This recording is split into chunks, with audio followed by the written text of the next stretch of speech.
ये इंसिडेंट मेरे साथ 3 साल पहले हुआ था और आज भी जब मैं फ्लाइट में बैठता हूं तो लास्ट रो की तरफ देखने की हिम्मत नहीं होती। दिल्ली से गुवाहाटी जाने वाली मेरी फ्लाइट को टेक्निकल प्रॉब्लम्स के नाम पर 7 घंटे डिले कर दिया गया था। रात के 12:30 बज चुके थे। एयरपोर्ट पे लोग थक चुके थे। कुछ पैसेंजर्स को दूसरी फ्लाइट मिल गई, कुछ होटल शिफ्ट हो गए, पर हम जैसे बदकिस्मत 12-15 लोग ही बचे थे जो ना रिफंड ले पाए, ना होटल अफोर्ड कर पाए और ना ही किसी और फ्लाइट में जगह मिली। जब फाइनली बोर्डिंग हुई, प्लेन अंदर से ऑलमोस्ट खाली लग रहा था। ऐसा लग रहा था जैसे पूरा एयरक्राफ्ट सिर्फ हम कुछ लोगों के लिए ही बना हो। सब लोग नेचुरली पीछे वाली रोज में जाके बैठ गए, दोस्तों के साथ बातें करते हुए। मैंने शांति के लिए फ्रंट सेक्शन के कॉर्नर विंडो सीट को चूज किया। बस 4-5 लोग और थे मेरे आसपास। फ्लाइट टेक ऑफ से पहले ही एक एयर होस्टेस मेरे पास आई। उसका चेहरा थका हुआ था, आंखों के नीचे डार्क सर्कल्स। सर, एक रिक्वेस्ट है, क्या आप थोड़ा पीछे शिफ्ट हो सकते हैं? मैंने पूछा क्यों? वो 1 सेकंड के लिए रुक के बोली, बैलेंस इशू है। उसकी आवाज नॉर्मल थी पर आंखों में कुछ घबराहट सी थी। मैंने बैग उठाया और पीछे वाली रो में चला गया और वही मेरी जिंदगी का सबसे बुरा डिसीजन था। जैसे ही मैं बैठा, प्लेन के अंदर एक अजीब साइलेंस हो गया। न किसी की बात, न फोन रिंगिंग, न बच्चों की आवाज, बस एसी की हल्की सी साउंड। और लोग धीरे धीरे फुसर फुसर करने लगे। फिर मैंने देखा 2 एयर होस्टेस एक कॉर्नर सीट के पास खड़ी थी और उनके बीच एक आदमी बिल्कुल सीधा बैठा हुआ था। White shirt, black pant, seat belt बंधी हुई, पर उसका सर थोड़ा टेढ़ा झुका हुआ था और उसकी स्किन मोम जैसी सफेद।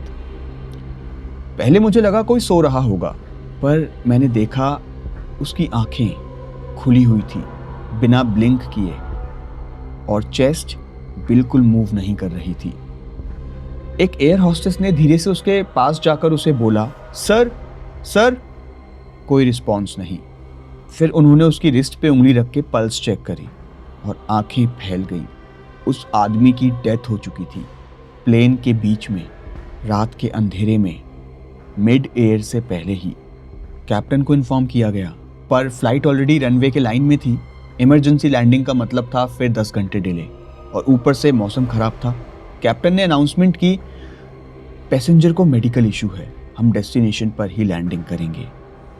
और फिर जो डिसीजन लिया गया उसने मेरी रूह कपा दी। वो लाश को कहीं और नहीं ले गए, उस आदमी को उसी सीट पर बेल्ट लगा के बैठे रहने दिया, उस पर एक ग्रे ब्लैंकेट डाल दिया। बस मुझे उल्टी जैसी फीलिंग होने लगी। मैं रेस्ट रूम चला गया, अंदर जाके दरवाजा बंद किया और सिंक के सामने खड़ा हो गया और खुद से कहने लगा, शांत हो जा, कुछ नहीं होगा, शांत हो जा। बाथरूम के दरवाजे पर बहुत जोर से कुछ टकराया। फिर जैसे कोई बाहर से लात मार रहा हो। मुझे बाहर निकालो, एक हल्की सी आवाज आई। मैंने चीख कर बोला, कौन है? तुरंत सब बंद, बिल्कुल शांति। मैंने 2 मिनट वेट किया, फिर धीरे से डोर खोला। बाहर कोई नहीं, पर अचानक वही एयर होस्टेस ट्रॉली लेकर मेरे सामने आ गई। उसके चेहरे पे कोई टेंशन ही नहीं थी, जैसे कुछ हुआ ही ना हो। और जब उसने मुझे देखा, वो बस घूर के मुस्कुराई। मैं अपनी सीट पर लौटा और तब मेरी सांस अटक गई। वो कॉर्नर वाली सीट खाली थी, ना ब्लैंकेट, ना बॉडी, ना कोई स्टाफ। मैंने आसपास देखा, किसी को कुछ अजीब नहीं लग रहा था, जैसे वो आदमी कभी था ही नहीं। थोड़ी देर बाद मुझे एक अजीब फीलिंग आई, जैसे कोई मुझे पीछे से देख रहा हो। मैंने धीरे से मुड़ के देखा और मेरी जान निकल गई। पीछे वाली लास्ट रो में वो आदमी बैठा हुआ था, ब्लैंकेट हटा हुआ, आंखें खुली, और वो मुझे देख के धीरे धीरे मुस्कुरा रहा था। उसके होंठ हिल रहे थे बिना आवाज के, जैसे कह रहा हो, सीट चेंज करना गलत था। फिर अचानक केबिन लाइट्स फ्लिकर होने लगी और जब लाइट्स स्टेबल हुई, वो सीट फिर खाली। लैंडिंग के बाद मैं स्टाफ से पूछने गया। ग्राउंड क्रू ने बोला, सर, इस फ्लाइट में कोई डेथ रिपोर्ट ही नहीं हुई। ना कोई मेडिकल इमरजेंसी, ना कोई डेड पैसेंजर। पर फिर एक सीनियर लोडर ने छिपके से बोला, साहब ये फ्लाइट नंबर पिछले साल भी डिले हुई थी, तब भी एक पैसेंजर रात को बीच फ्लाइट में मरा था। उसकी लाश डेस्टिनेशन तक लाई गई, पर लोग कहते हैं वो कभी उतरता ही नहीं।